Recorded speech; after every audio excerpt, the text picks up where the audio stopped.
start, huh? You think so? Sure. You have to unmute yourself. All right. Okay. I'll start then.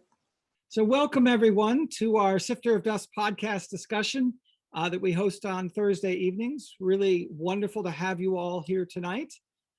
Tonight's topic is actually a really important topic, and it's about raising a family to bring peace. And we've invited a dear friend, Monette Van Lith, to come and talk to us about this. She has a great deal of expertise in this area, but I wanted to basically kind of set it up a little bit first.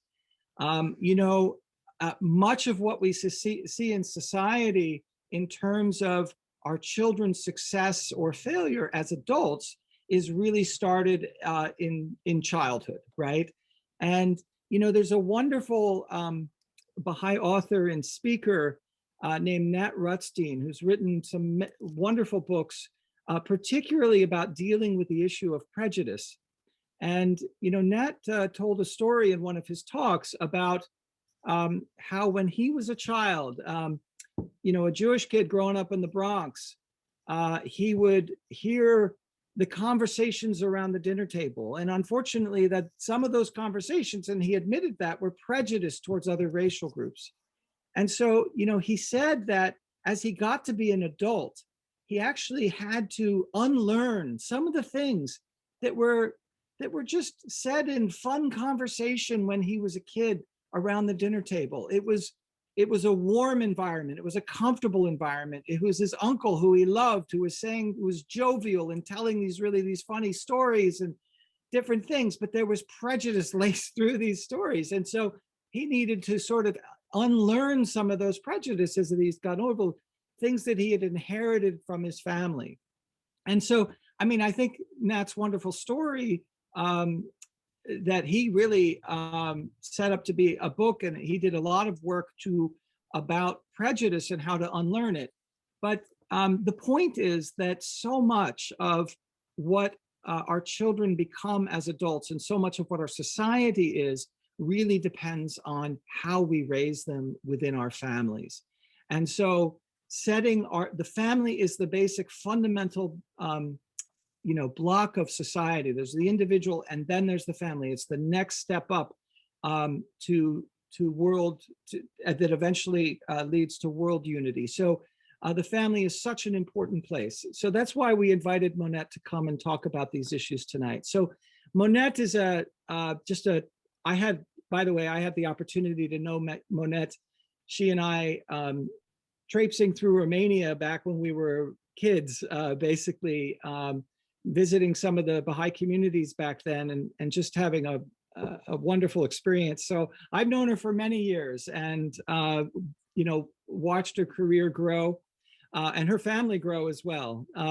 So Monette Van Lith is a life and family coach. She's co-founder of the Family Advanced Childcare Training Program. She has worked at the United Nations, particularly for programs in Africa and in the New York headquarters as well. She's worked for UNICEF, for the World Health Organization.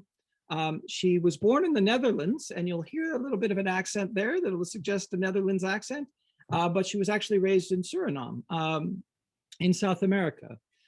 She then obtained her master's degree back in the Netherlands in history and development at the famous Leiden University, one of the best universities of Europe. She also served at the research desk at the Baha'i International Teaching Center in Haifa for several years.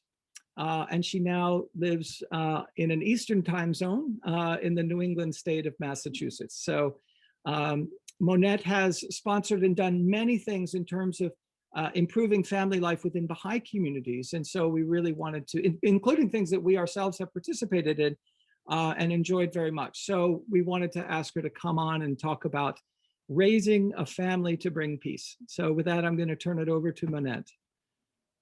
Thank you so much, Ken. And thank you, Ken and Charlotte, for putting this together. That I've looked at some of the programs you had before that are on your website, which are been really fantastic. So I was a little intimidated by what other people have been doing. But I thought this is such an important topic, and it's close to all our hearts, I think, because even if we already have grown kids, we think about the next generation, and we're always, you know, surrounded by other families with kids of different ages, and we think of the family as the future. You know, we think of children, but we also always see the future when we look at them.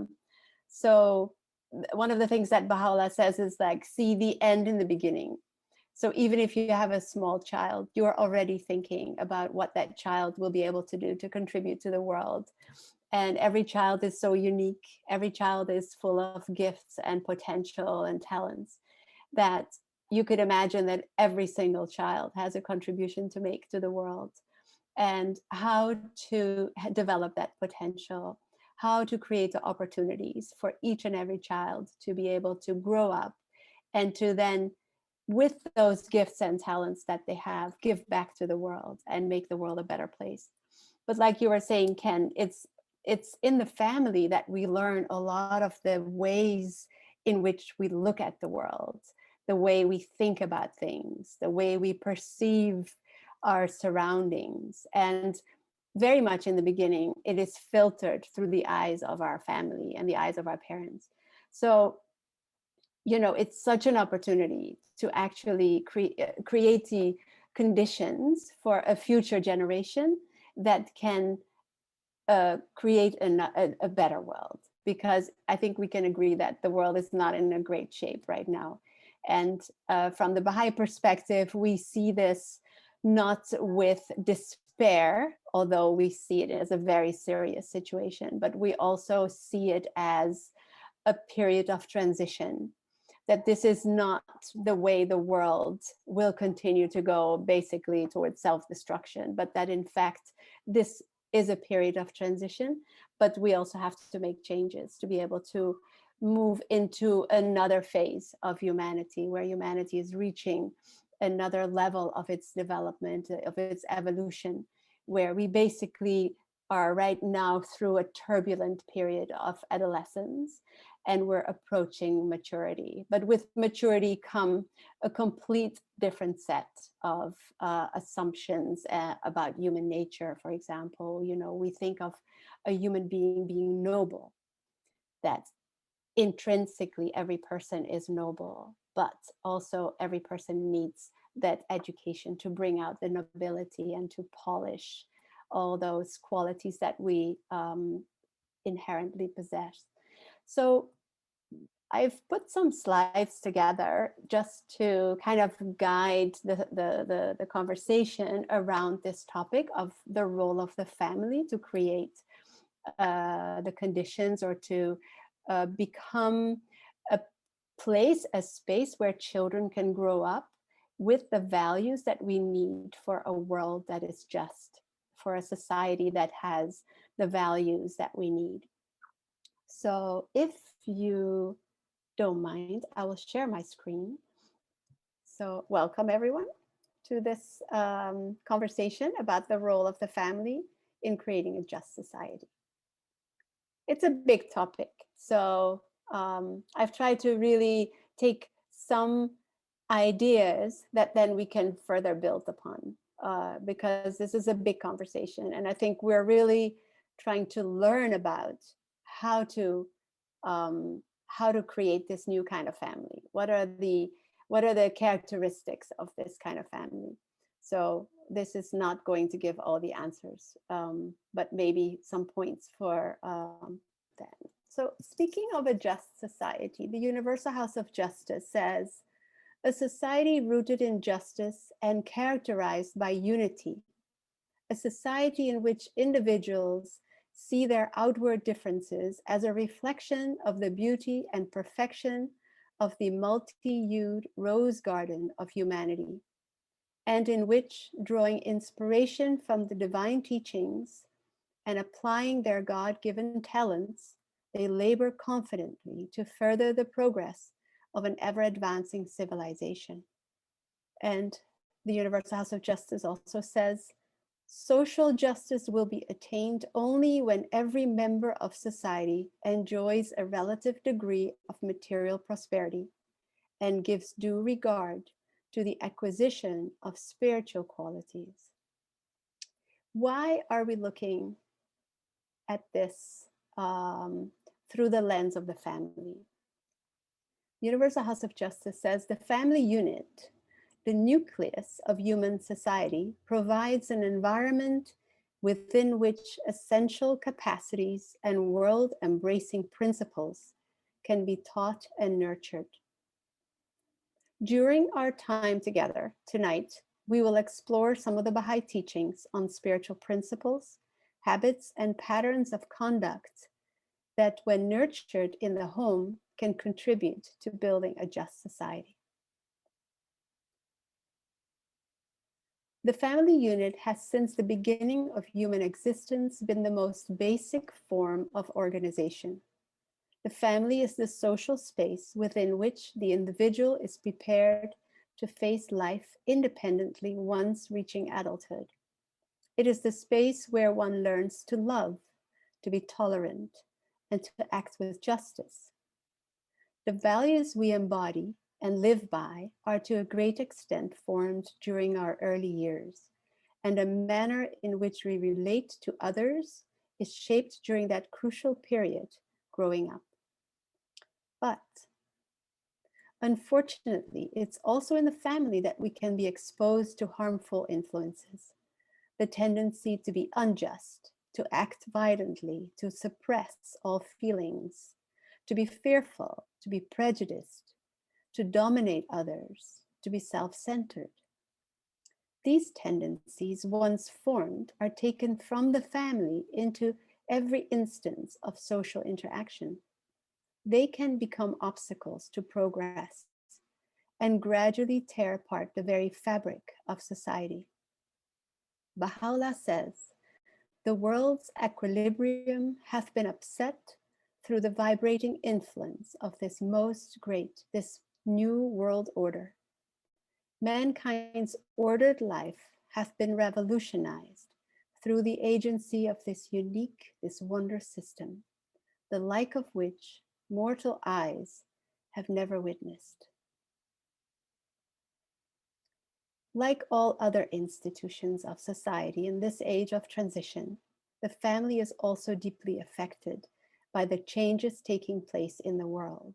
The last 150 years have seen transformations in the relationships between people, in the physical and intellectual world, in the world of human rights, consciousness, and global interconnectedness. All are influenced by this new age and the need for the realization of the oneness of humanity in all its aspects.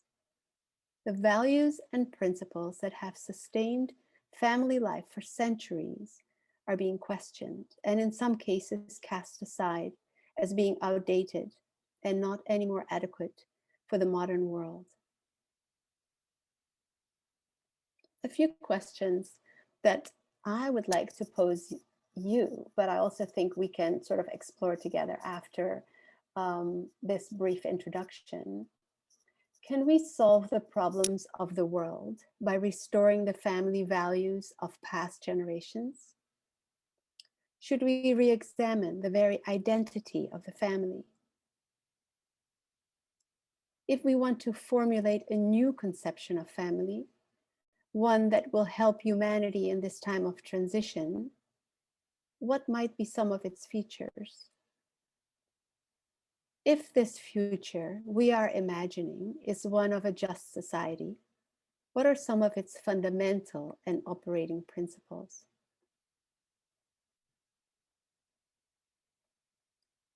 What gives a family such a unique role in this period of transition? Abdu'l-Baha says, a family is a nation in miniature. Simply enlarge the circle of the household and you have the nation. Enlarge the circle of nations and you have all humanity. The conditions surrounding the family surround the nation. The happenings in the family are the happenings in the life of the nation. The Universal House of Justice adds, the family unit, the nucleus of human society, constitutes a space within which praiseworthy morals and essential capacities must be developed. For the habits and patterns of conduct nurtured in the home are carried into the workplace, into the social and political life of the country, and finally into the arena of international relations. Having explored briefly the importance of the family unit in shaping society and its potential to contribute to a future civilization based on values of equality, equity, justice, and love, let us consider some questions. What are some of the spiritual qualities, attitudes, habits, patterns of thought, and practices that can contribute to creating a just society? And how do we foster these in our families, in our children, and in ourselves? Some of the spiritual qualities, attitudes, and habits, patterns of thought, and practices that can contribute to creating a just society can be elimination of all forms of prejudice, consciousness of the oneness of humanity, teach the equality of men and women, recognition of the inherent nobility of every human being, independent investigation of truth. About the elimination of all forms of prejudice, the Universal House of Justice says, "The perpetuation of ignorance is a most grievous form of oppression. It reinforces the many walls of prejudice that stand as barriers to the realization of the oneness of humankind, at once the goal and operating principle of Baha'u'llah's revelation. Access to knowledge is the right of every human being, and participation in its generation, application, and diffusion, a responsibility that all must shoulder in the great enterprise of building a prosperous world civilization. Each individual according to his or her talents and abilities. Justice demands universal participation. Thus, while social action may involve the provision of goods and services in some form, its primary concern must be to build capacity within a given population to participate in creating a better world." And the elimination of all forms of prejudice needs education. Consider how through education, children gradually learn to look beyond their own interests to those of their family. With yet further training, they recognize the importance of respecting the interests of others and see as a sacred obligation service to their neighbors. At a higher level still, proper education can help children to broaden their horizons and set their sights on the advancement and glory of their nation. And when their breadths of vision expands even wider, they will undoubtedly come to see the progress of the entire human race and the furtherance of the true interests of all the peoples of the world as a guiding purpose of their lives.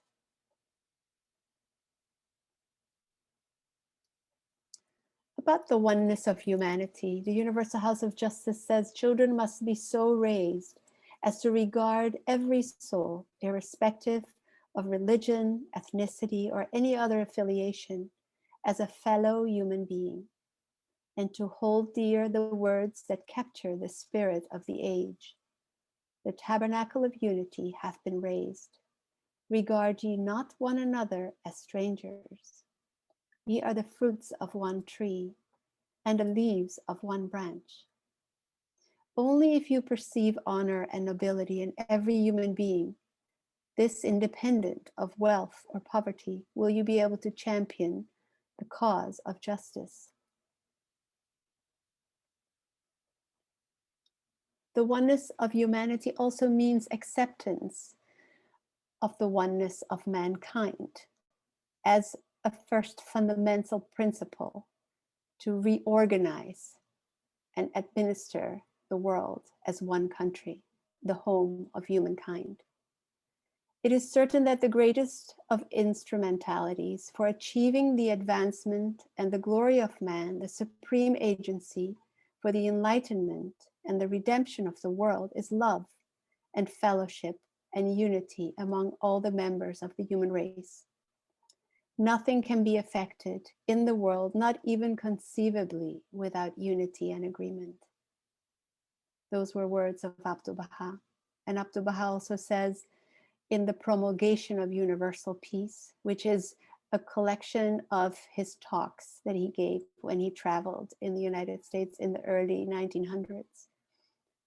He spoke at churches, he spoke in small gatherings, large gatherings, and he addressed the issue of peace in all its different forms. And he says, the supreme need of humanity is cooperation and reciprocity.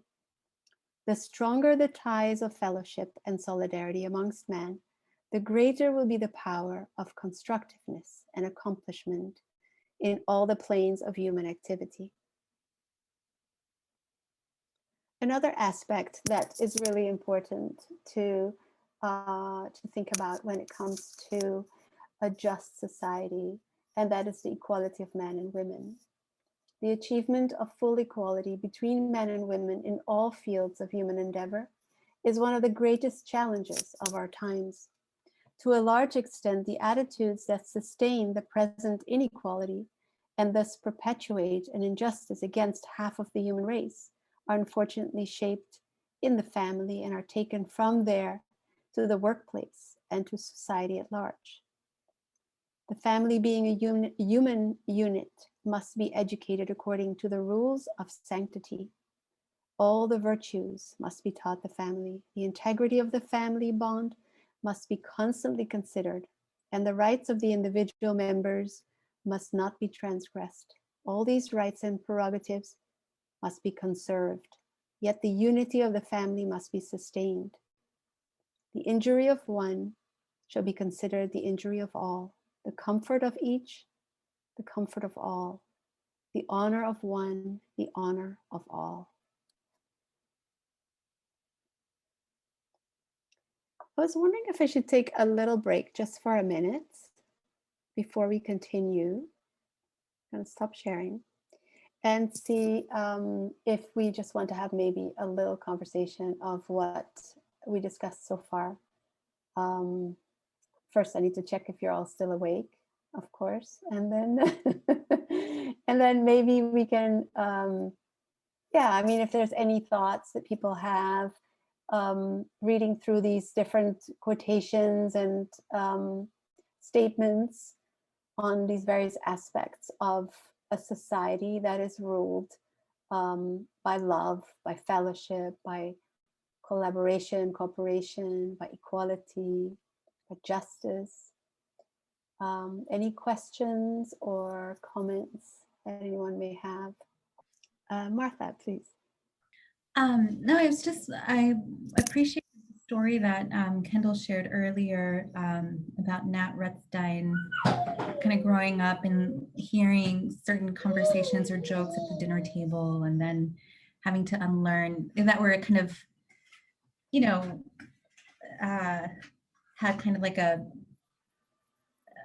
prejudiced or racially charged tone to them, or maybe it was making fun of another race or another culture. I remember it's the same in my Mexican family. We would joke, like if someone was out in the sun for too long, we would joke that they've turned black, basically, and that's not a good thing. And so you grow up kind of thinking that certain skin tones are better than others or more beautiful than others. And I remember my sisters and I, we're all kind of slightly different skin tones.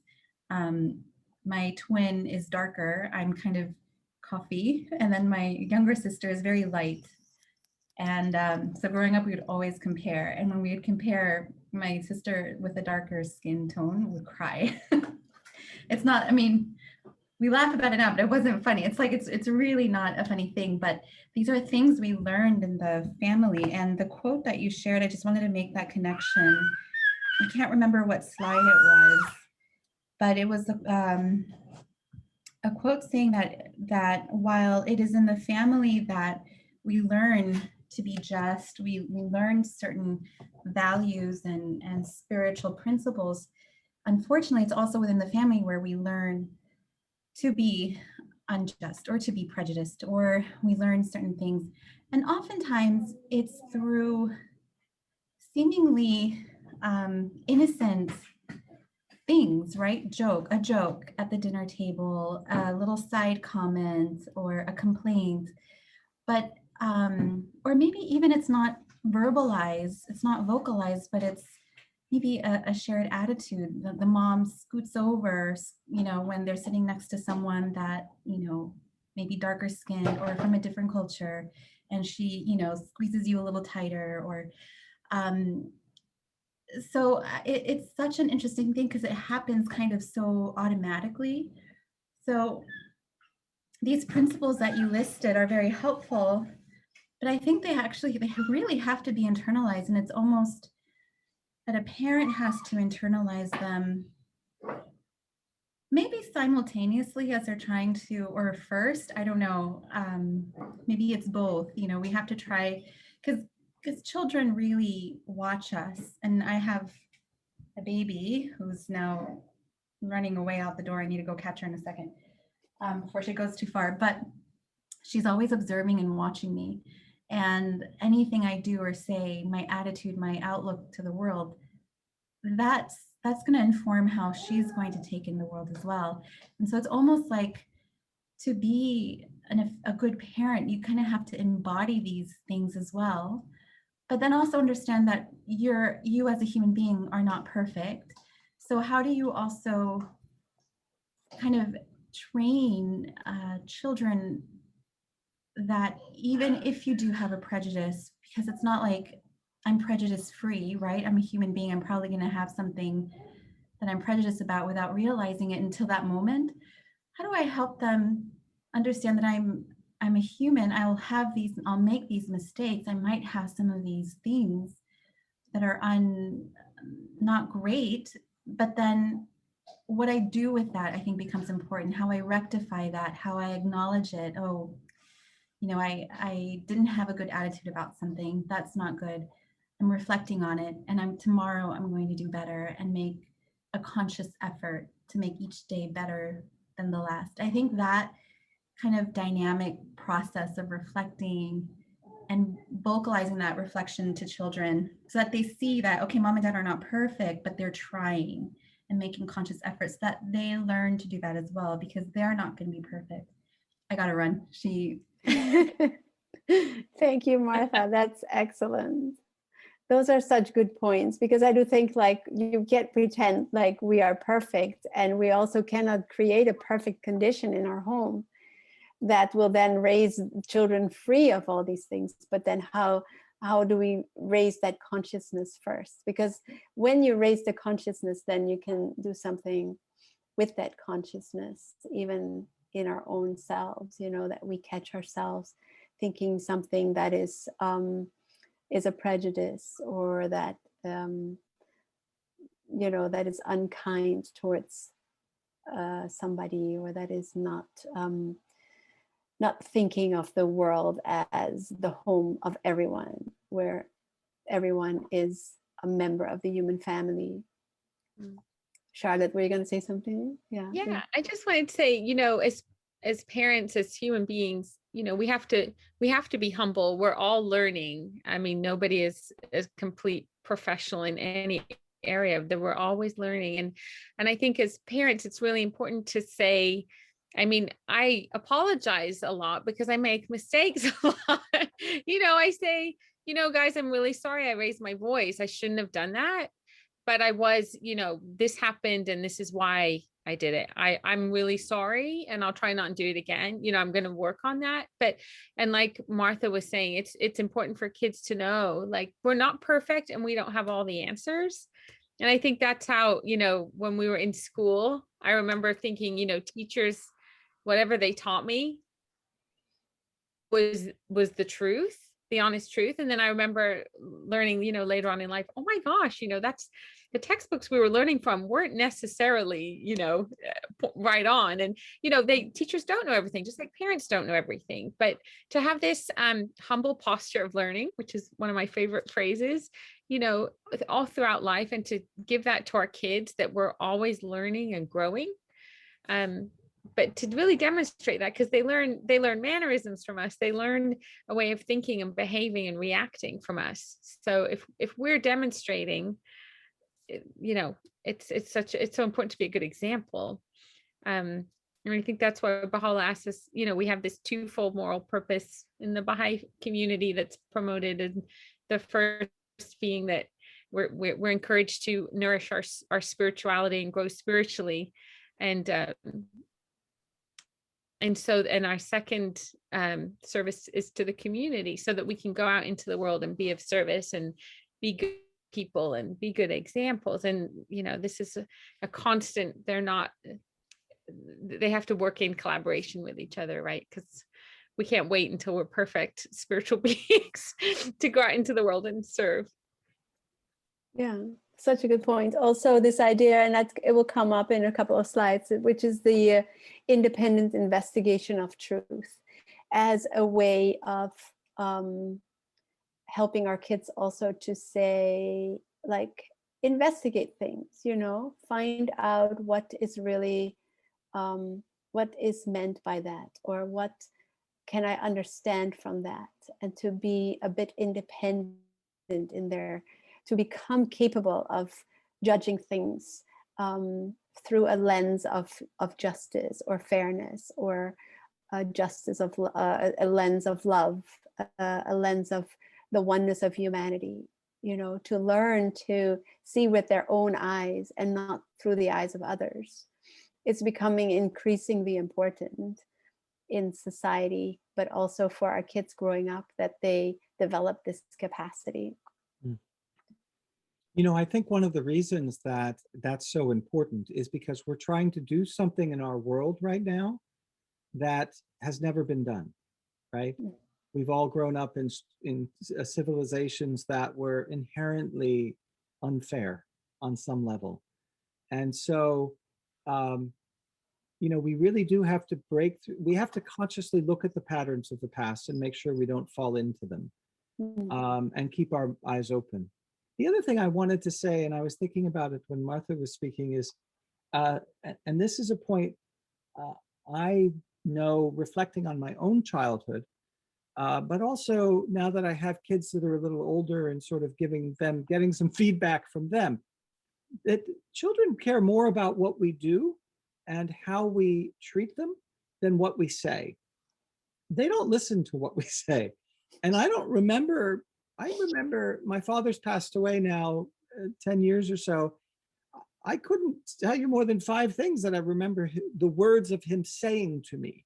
What I remember is his attitudes, his perspective, the way he interacted with me, the way he interacted with others, the feeling I got when I called him when I was in college and I got my dad on the phone, and how he responded to me. You know, these are the things I remember and that were so formative. And so I think that, you know, those little things, but it was more about the way he acted than the way anything he said. And I think that's a really important aspect of this, that we got to be careful not to keep preaching to our children, because they don't listen to that. They listen to deeds. So yeah, they observe us and they model our behavior. There's no question. And especially when our words are not coherent with our deeds, they pick up on that so easily, you know. Very much. Very much. There was a very nice talk I heard once about a woman had said she was 5 years old and her aunt lied to her.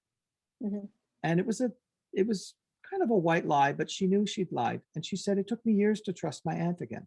I never told her. She said, but I always never really trusted her, because I knew even at that early age that she wasn't truthful with me. So kids have a more developed, I think, in moral sense, in many ways, spiritual sense. I think they have they're much farther along than we expect, than they are, say, in their intellectual development or anything else. So yeah, that's why that foundation also, you know, if that moral foundation is built first, then also the intellectual foundation that comes built on top of that has a very firm footing, because then questions of ethics and questions of choices are, they can kind of find a way to make those choices and to know, you know, what is the right thing to do. Right. All right, I'll say something. If you like to, of course, Cassie. Good to Only see that, you. well, it seems to me that the hello, I'm a neighbor. We're all neighbors. There you go. That's right, the oneness of neighbors. So, but well, what struck me, because you got the general principles, but that's all to me. It's a lot of words, but I'm interested in sometimes in the actions. And one of the actions that I thought was interesting that you said was about finding out what happened, investigating, and I think that that's kind of a useful. Because many times, I mean, you sort of don't mention too much that what goes on is there's transitions that are going on all the time between all kinds of, I don't know, changes, different organizations, different types of activities, different age kids, all kinds of things in the family may not even be the same for the oldest one to the youngest. But, and so learning what happened is the alternative to prejudice. Prejudice is making the assumption that you already know what happened, but in fact you don't quite. And so, and not only that, but also sometimes it might be asking, other times it might be taking time to reflect, other times it might be studying a little history, a whole bunch of ways of trying to explore what might have happened. So that then its knowledge is based not on ideals, but on actual knowing. And I find that more easily able to interact and be part of things. So. Thank you for that, Cassie. That's a great concept that you link that the idea of investigation of truth to actually how do we live that, and how does it help us to see the world through our own eyes by investigating the truth.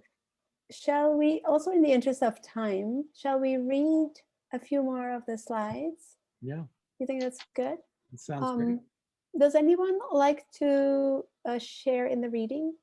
Is anyone interested to read? Yeah, CK, Martha? Okay, great. Charlotte? All right, great. So I'm going to share again, and then we can take turns reading.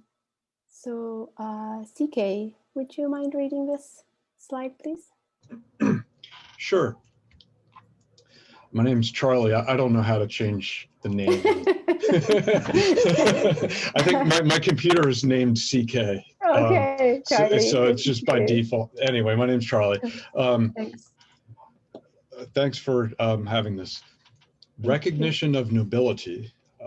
The key to resolving these social ills rests in the hands of a youthful generation convinced of the nobility of human beings, eagerly seeking a deeper understanding of the true purpose of existence, able to distinguish between divine religion and mere superstition, clear in the view of science and religion as two independent yet complementary systems of knowledge that propel human progress, conscious of and drawn to the beauty and power of unity and diversity, secure in the knowledge that real glory is to be found in service to one's country and the peoples of the world, and mindful that the acquisition of wealth is praiseworthy only insofar as it is attained through just means and expended for benevolent purposes, for the promotion of knowledge and toward the common good. Thus must our precious youth prepare themselves to shoulder the tremendous responsibilities that await them, and thus will they prove immune to the atmosphere of greed that surrounds them and press forward unwavering in the pursuit of their exalted goals. And that is from the Universal House of Justice, 2 April 2010. Thank you so much, Charlie. Martha, would you mind reading this one? Independent investigation of truth. Left entirely on their own to find their way through life, children encounter dim prospects, as a deplorable situation with young people in present-day society so glaringly demonstrates. Among the things to be inculcated in children so as to prepare them for the future is the virtue of justice, which underscores the importance of one seeing with one's own eyes and for one's own self, the importance. In other words, of independent investigation. Without some form of training or orientation, one cannot investigate truth. This is so for a scientist who would hardly be able to discover material reality without preparation by some form of training. The open attitude of the faith to learning should encourage confidence in the friends that they are being endowed with the ability to develop searching minds. The more they study the teachings, the more is this ability awakened and increased. Is it okay if can I comment a little bit on this? Oh, yes. Yes, please. I was thinking that this is so important, that even that as children learn to develop their capacity, their own sense of justice, that they learn to see things with their own eyes. That is also separate from the eyes of their parents. Like when they're very young, they see through the eyes of the parents, right? Because they're just learning how to take in the world. But then at certain points in their development, they start to kind of see things in a different way, in their own perspective. And I think allowing them to learn to describe reality and encouraging them to be part of conversations where they're learning to describe reality for themselves and make certain connections, I think is important. But I think the sense of justice really kind of is awakened when they're at the stage of junior youth, which is like around, puberty, or 11 to 14. The sense of justice becomes awakened. And if it's not nurtured or encouraged, or, it sometimes comes off as like a period of rebellion, and maybe they start to see dissonance, like my parents say this, they're asking me to do this, but they in practice do something else. They start to form a sort of cynicism about life and then want to rebel, or they become angry, or it becomes a confusing time. So I think as a parent, this is such to think about that capability, that sense of justice, and kind of what that really means is so important, because then it becomes easier to guide and encourage that to grow. And then to help them kind of express it in a healthy way. Anyway, that I really appreciated this quote for that. Thank you so much. Charlotte, would you mind reading this quotation from Abdul Baha? Sure. While the children are yet in their infancy, feed them from the breast of heavenly grace. Foster them in the cradle of all excellence. Rear them in the embrace of bounty. Give them the advantage of every useful kind of knowledge. Let them share in every new and rare and wondrous craft and art. Bring them up to work and strive, and accustom them to hardship.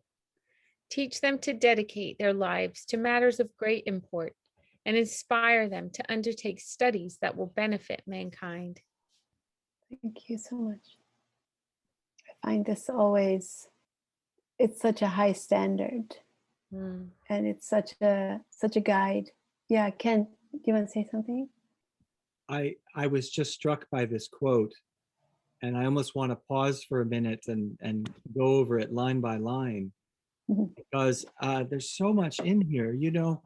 Think about this. This is a scripture from a religion, right? That is saying to teach our children, give them every useful kind of knowledge. Let them share in every new and rare and wondrous craft and art. Bring them up to work and strive, and accustom them to hardship. A phrase that gets repeated in our home probably weekly. By who? By the children or by you? My children. We need to accustom you to hardship. My children will probably tell you. They will. I'll take away their iPad, and they will cry, and Charlotte and I will have a conversation. We'll say, we're accustoming them to hardship. But, teach them to dedicate their lives to matters of great import and inspire them to undertake studies that will benefit mankind. I mean, that is, if you just encapsulated, everything, it's almost right there, isn't it? It's just wonderful.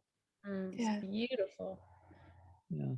Yeah, it also makes me think back to what Charlotte was saying earlier, this idea that, if we think about our purpose in life, the way it is looked at through the lens of the Baha'i teachings is that we have a twofold purpose. One is to develop our spiritual and our intellectual capacities. And the other one is to contribute to the betterment of the world. So they go hand in hand, because as you are contributing to the world, you are also developing those inner qualities and your capacities. And as you're developing those inner capacities, you are becoming better equipped to contribute to the world. So it's like a dual purpose in life. And we can even start talking to our children about that, because it makes a lot of sense. That why am I here? Why am I even in this family? What is the purpose of a family? What's the purpose of childhood? Why do I have parents? What are parents supposed to do and teach me? And I think this idea of this twofold purpose can be applied even in the life of a 4-year-old. They can start to feel that they actually have a role to play in the family.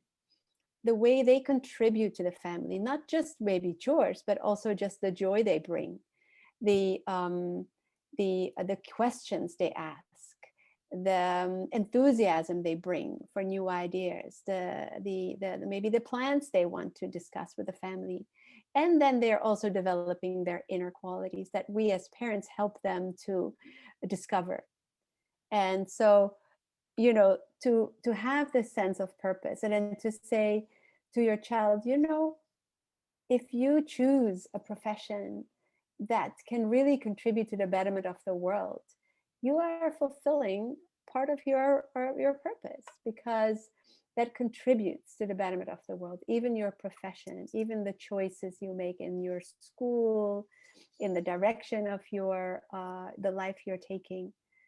So I think this, like you're saying, Ken, this quotation, this passage really captures a lot of that purpose and that direction, and the combination of intellectual and spiritual, material and spiritual well-being. I was really struck by this passage, that this line, let them share in every new and rare and wondrous craft and art. So maybe I shouldn't be taking away their iPads. No, I'm just kidding. I mean, but just that sense of embracing progress, right?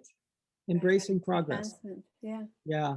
Which is such an interesting thing, I don't know if everyone else feels it, but I feel it in our secular society, that the advancement of progress often feels a little cold.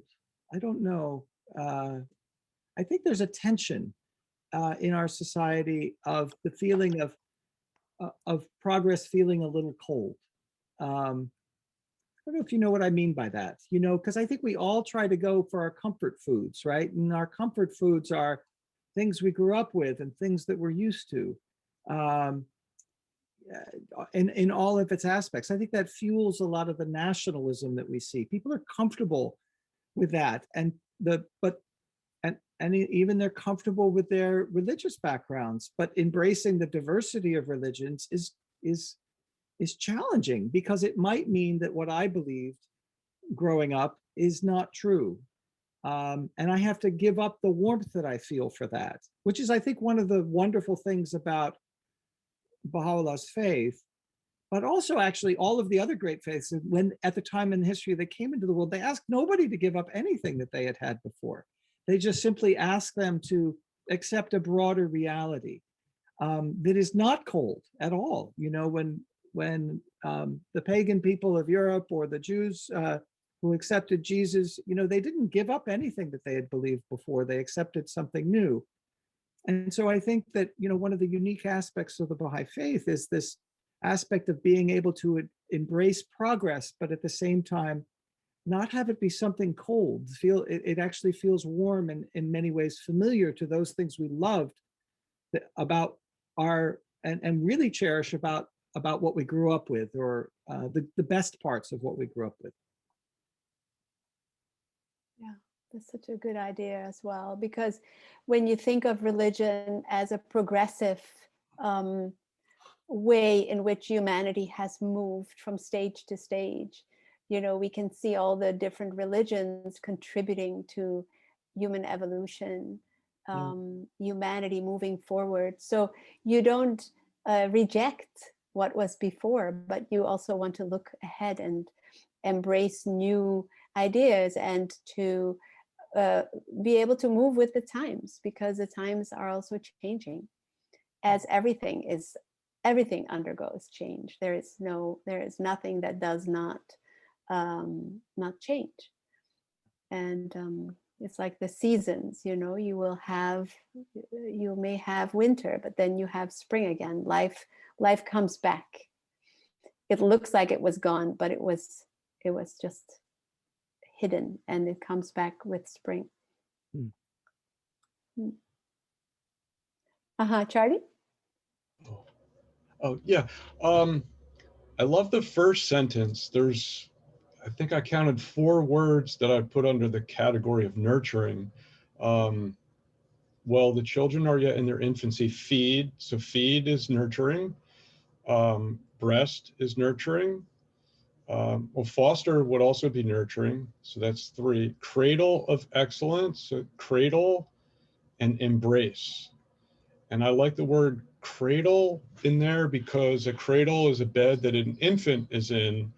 And so all these things that Abdu'l-Baha is guiding us to do, to give children advantages, to bring them up to work and strive, accustom them to hardship, all that begins to happen in the cradle. So it's a really high standard if you think about it. And it kind of ties in with what Ken was saying about how it's different from secular teachings. So the Baha'i standard for children is a very high standard, because it happens right in the cradle, and it's nurturing, and it's also about working, striving, and hardship. Yeah, thank you, Charlie. Excellent. So these are just some additional questions that I want to pose to see what comes up for you when you think about these questions. Anyone would like to read? What are some of the spiritual qualities required for building a just society based on love, justice, truthfulness, joy? What are you learning about instilling these kinds of qualities in yourself and your children, as the case may be? What are some of the qualities you try to foster in your family and in your home? Harmony, unity, cooperation, reciprocity.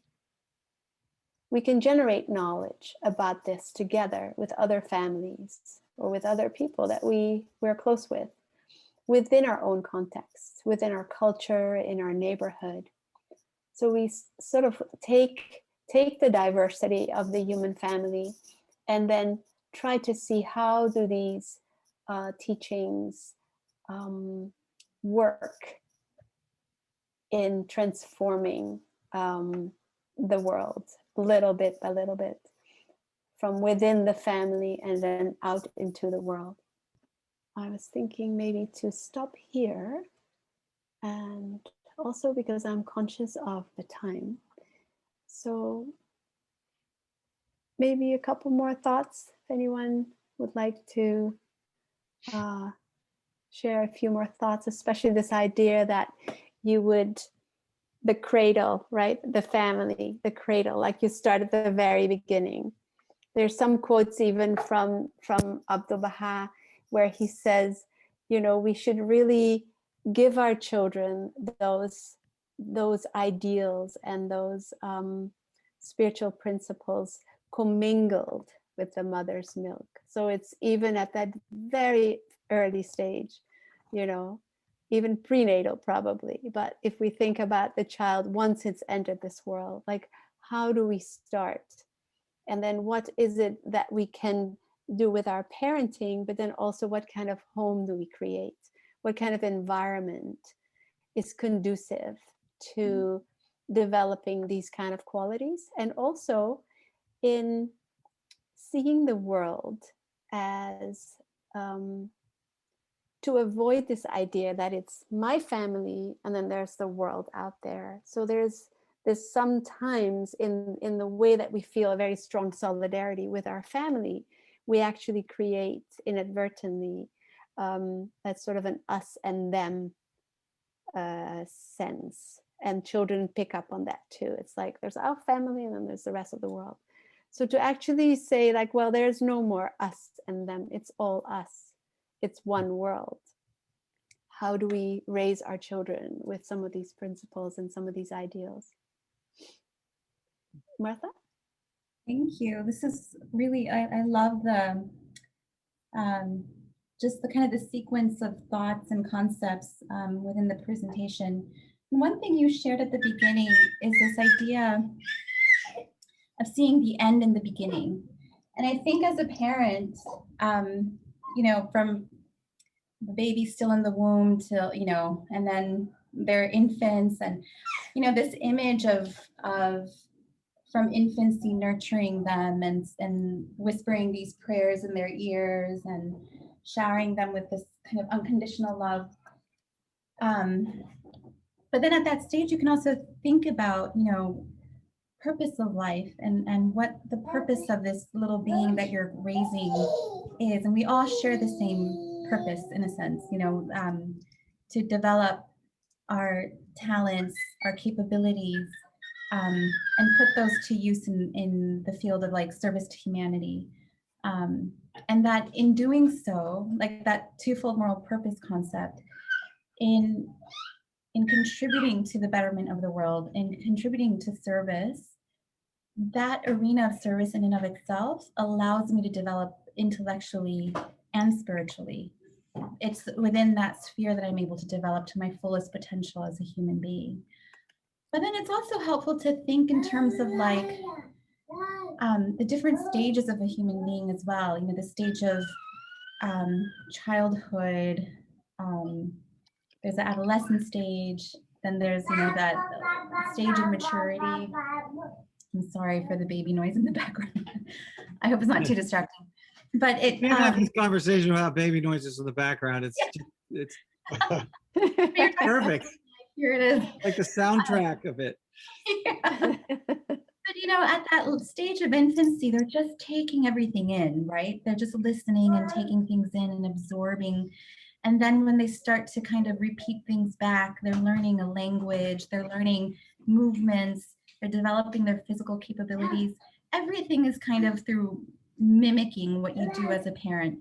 So if you pray, they're going to learn to pray. I remember caring for a little girl who she wanted to play house, and she wanted to be the mommy, and I was a baby, and it was bedtime. And so she tucks me into bed on the floor, and then as she's expecting me to go to sleep, she starts doing the motions of the Baha'i long obligatory prayer, because she sees her father doing this every night when he puts her to bed. So it's something that she's now internalized. This is what you do. This is what we do as a family. We say prayers at night. We say prayers in the morning. This is what we do as a family. We invite others to our home and we say prayers with them. Or we go and visit people who are in need of something and we bring them food or whatever. So at that stage, they're kind of just repeating through action and through words what they see, the reality. They're mirrors. They're mirroring forth that reality that we are kind of creating as in that institution of the family, whether you're a single parent or you know, two parents involved, whatever the reality, or if your family has, you know, grandparents, our reality is that her grandmother lives with us and we care for her. So these are things that she's learning as this is just reality. But then at a certain point, her role as a child growing up becomes to experiment, to try new things, to push the envelope forward, to be messy. And that's part of that evolution of and growth of humanity. We always need a generation to kind of move things forward and push. And that's that period of adolescence that becomes really important. They have energy, they have the time, they have the ideas, and they have that strong sense of justice. If it's nurtured properly, then they're the ones that are going to kind of give that impetus to move humanity forward. And so there's always that tension between tradition and then experimentation. But I think those two things actually work together really well so that these youth can take the best things from tradition and enhance them with their new ideas and a new perspective. And so I think if we start appreciating just the purpose of these stages and enhancing them, and I think the Baha'i community is learning how to do that by thinking about the role of childhood and the role of junior youth and the role of youth in this process of advancing community life. And that one quote that talks about the period of youth in particular, I think is quite important. And so when we're raising children, we're thinking about that, that I want my child to develop her talents. I want her to develop these capabilities so that she's able to help us advance. And at a certain point, I can provide guidance and wisdom, but then she also needs that community to help her also advance. So anyway, for me, that's kind of how I'm thinking about seeing the end in the beginning at this stage when she's only 10 months old. Thank you so much, Martha, for those thoughts. Yeah, so I just wanted to wrap it up because I'm conscious of the time, but I was just thinking that the family is such a unique place where we can learn about all these wonderful things that we have as tools in our hands when we think of the future generation. And very often when families, even just a small group of families, maybe 2-3 families, if they have these conversations and they start to learn together, they say, okay, let's have a regular conversation. Let's say some prayers and then have a conversation around the kind of environment we want to create in our family, the kind of qualities we want to help our children develop. Then you start to have the benefit from the diversity of cultures, the diversity of approaches, but you have that spiritual core that you're all sort of working around and with. And families can really help each other a lot, I think, especially in this day and age. We're all little islands, and families can be quite isolated one from another. Many people are actually isolated these days, not just because of this COVID year, but in general, our society has become quite, I don't know, the sense of community is something that a lot of people are missing. So how do we recreate community, but for the future, for a society that is just and that is built on principles that are hopefully, like you're starting the conversation, Ken, about peace, how do we become families of peace, contribute to peace? Yeah. So maybe I'll close there, and then yeah, I hope you continue the conversation with your own family and maybe with some of your friends, and well, I think that this conversation brings forward that this is a workshop. We are working things out. We don't have solutions. I'm in a profession of medicine. We're always trying to solve problems. We don't have solutions to most of the problems or many of the problems that people come to us with. And so we're always just in this mode of trying to understand. And I think the Baha'i community is approaching things in a similar way. I did want to say to Charlie, Charlie, I really enjoyed your point, and unfortunately we were all muted, so we didn't get a chance to say, I didn't get a chance to comment on it, but thank you for that. That was very insightful. Yeah. Sure. I put together a 200-page compilation of Baha'i quotes on family, and I organized them into chapters. Wow. Yeah. Well, Charlie, we'll also be contacting you about being one of our upcoming speakers, if that's okay. Oh, maybe someday. Yeah. I'll put my email in the chat, and That's great. if anyone would like to keep in touch, I'd love it. Please, yes, that would be great. So, I'd like to formally thank Monette for coming and preparing the presentation and the discussion tonight. It was absolutely terrific. Obviously, this is just the beginning of a discussion, we'll be engaging this, as you said, within our own families, but it's really the beginnings. But I think it gives, if you don't know much about the Baha'i faith, it gives you the kind of sense of the kinds of conversations that we have in our own homes as we're trying to work through these issues. So thank you so much, Monette. My pleasure. What a pleasure. Thank you so much for the invitation. Wonderful. Thank you, and Charlotte and Ken both for organizing this and having this every week. I think it's a great contribution to the conversation, and for people to tap into. That's the modern way to do it, where people can, on their own time, when they have time, they can either listen to the podcast or watch the video. It's brilliant. It's the way to do it. Yeah. Thank you. And thanks Thank for you, sharing Monette. this Thank content. you. This is Thank so you, important. everyone. Martha, wonderful. Charlie, thank you. Cassie, Bob. Everybody, lovely to see you. Thanks, Monette. Thank you, everyone. Great. Take care. Thank you, everybody, for joining. Thank you. Bye-bye. Thank Bye. you.